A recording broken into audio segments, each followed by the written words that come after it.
नमस्कार दोस्तों, IT online classes में आपका स्वागत है।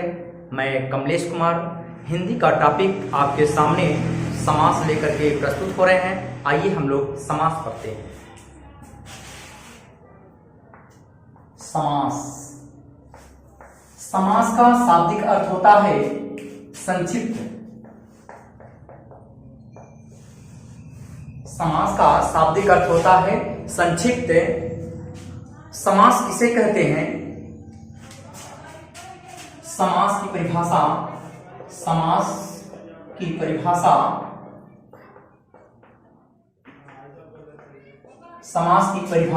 समास किसे कहते हैं कि जब दो या दो से अधिक शब्द आपस में मिलते हैं और मिलकर के एक नया रूप धारण करते हैं तो उस प्रक्रिया को समास कहते हैं। जब दो या दो से अधिक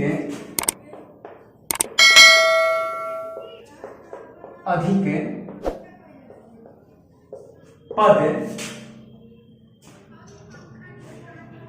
आपस में मिलते हैं,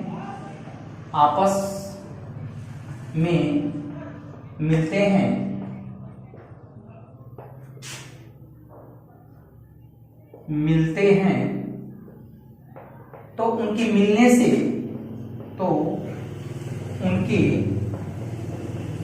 मिलने से जो परिवर्तन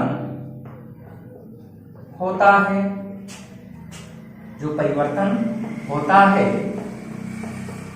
उसे समास कहते हैं।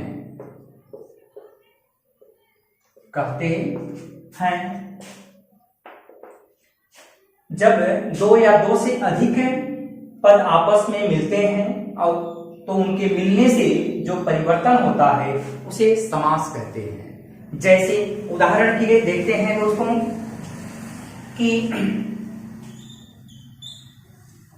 तीन ओर से टेढ़े हैं जो, जैसे तीन ओर अर्थात अंग से कह लेंगे, तीन ओर से टेढ़े हैं जो अर्थात कृष्ण नहीं, अर्थात कृष्ण, तो कृष्ण हो जाएंगे। तो तीन ओर से टेढ़े हैं जो अर्थात कृष्ण, तो इसमें देखेंगे त्रिभंगी होगा।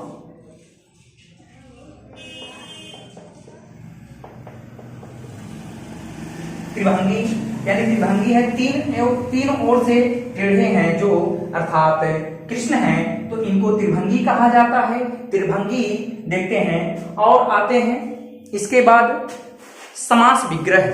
समास विग्रह किसे कहते हैं कि जब किसी भी समासिक पद को उसके अर्थ को स्पष्ट करने के लिए जब अलग अलग तोड़ा जाता है तो उस अलग अलग तोड़ने की प्रक्रिया को समास विग्रह कहते हैं। तो आइए देखते हैं समास विग्रह किसे कहते हैं। तो समास विग्रह किसे कहते हैं कि किसी भी समासिक पद को अलग अलग किया जाता है तो उस प्रक्रिया को समास विग्रह कहा जाता है। जैसे ध्यान में मग्न, ये इसका समास विग्रह हो गया है।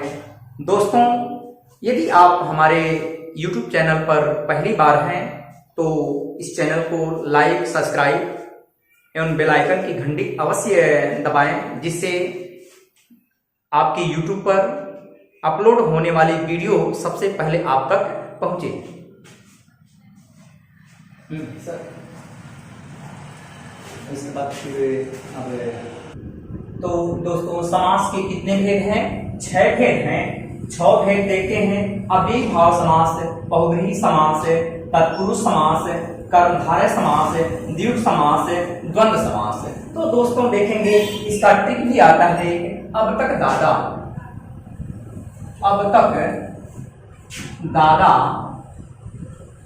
अब तक दादा आप ट्रिक याद रखेंगे। अ से क्या होता है? अव्ययी भाव समास। ब से बहुब्रीहि समास। त से तत्पुरुष समास। क से कर्मधारय समास। द से द्विगु समास और दूसरे वाले द से द्वंद्व समास होता है। देखते हैं, मुख्य रूप से तो समास के 4 भेद ही होते हैं, जिसमें से आता है अव्ययी भाव समास, बहुब्रीहि समास, तत्पुरुष समास और उसके बाद आता है द्वंद्व समास। ये जो तत्पुरुष है, तत्पुरुष समास के 2 भेद होते हैं। तत्पुरुष समास के 2 भेद होते हैं। कौन कौन से? कि कर्मधारय समास और द्विगु समास। ये दोनों तत्पुरुष समास के भेद में आते हैं, लेकिन सामान्य अध्ययन, सामान्य हिंदी के विद्यार्थियों के लिए इतने गहराई से जाने की आवश्यकता नहीं है। सामान्य रूप से जो 6 हैं वही हमें पढ़ना है। तो आइए देखते हैं अव्ययी भाव समास। अव्ययी भाव समास किसे कहते हैं?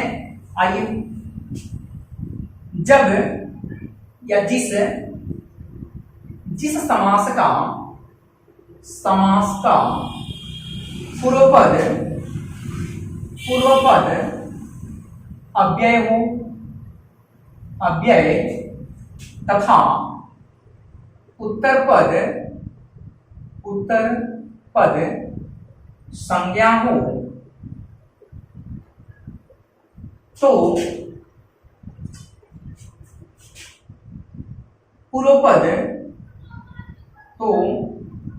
पूर्व पद अव्यय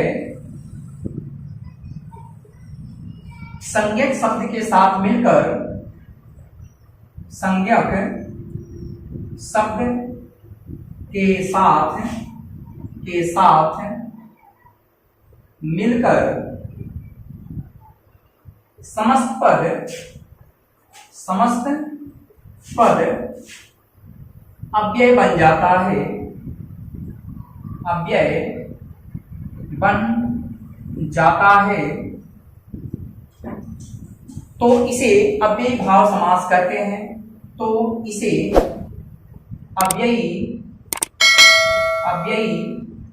भाव समास कहते हैं, समास कहते हैं। जिस समास का पूर्व पद अव्यय तथा उत्तर पद संज्ञा हो, तो पूर्व पद अव्यय संज्ञक शब्दों के साथ या संज्ञक शब्द के साथ मिलकर समस्त पद अव्यय बन जाता है, तो इसे अव्ययी भाव समास कहते हैं। तो आइए दोस्तों, अव्ययी भाव समास का उदाहरण देखते हैं। जैसे यथाशक्ति,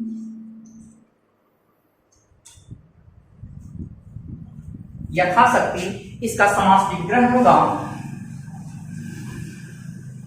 शक्ति के अनुसार या शक्ति के जैसा। अब देखते हैं दोस्तों, बहुब्रीहि समास क्या होता है? बहुब्रीहि समास क्या होता है कि जब जिस समास का दोनों पद मिल करके, अर्थात पूर्व पद और उत्तर पद दोनों मिलकर के किसी तीसरे अर्थ की ओर संकेत करते हैं, तो उसे बहुब्रीहि समास कहते हैं। जैसे नीलकंठ, नीलकंठ इसका समास विग्रह होगा नीला है कंठ,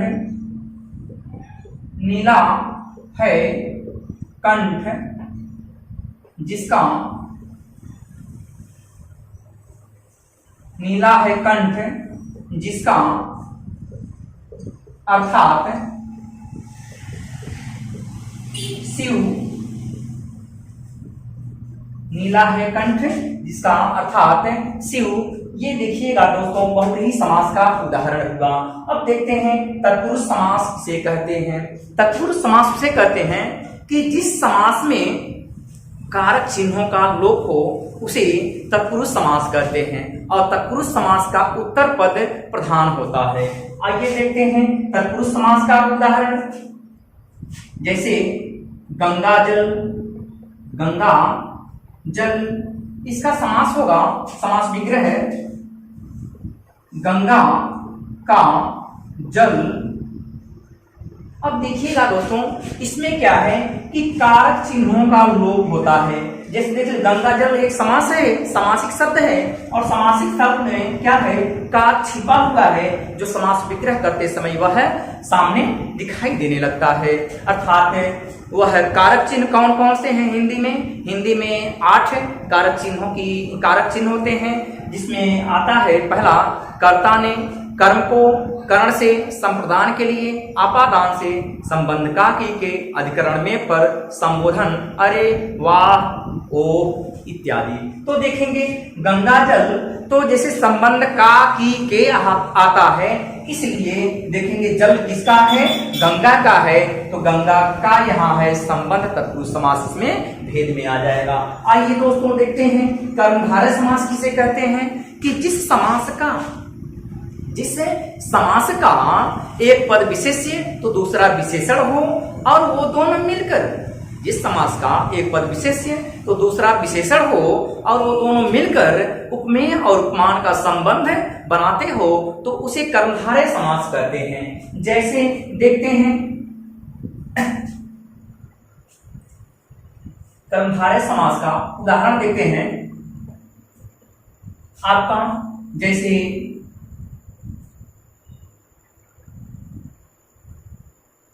नील कमल। अब इसका समास है, समास विग्रह क्या होगा, नीला है जो कमल। अब देखिएगा दोस्तों, ये कमल है तो कमल क्या है, ये विशेष्य है, और ये रंग है, तो रंग क्या है, रंग कमल की विशेषता क्या है कि नीला है, तो नीला ये रंग है, तो रंग विशेषण का कार्य करता है। तो देखेंगे ये क्या है आपका विशेषण। तो देखेंगे जिस समास का एक पद विशेष्य हो तो दूसरा विशेषण हो, और दोनों मिलकर के क्या करते हैं, उपमेय और उपमान का संबंध बनाते हैं, तो उसे कर्मधारय समास करते हैं। आइए देखते हैं द्विग समास। आइए दोस्तों देखते हैं द्विग समास किसे कहते हैं। जिस समास का पूर्व पद संख्यावाची हो, जिस समास का पूर्व पद संख्यावाची हो तो उसे द्विग समास कहते हैं। जैसे उदाहरण के लिए देख लेते हैं,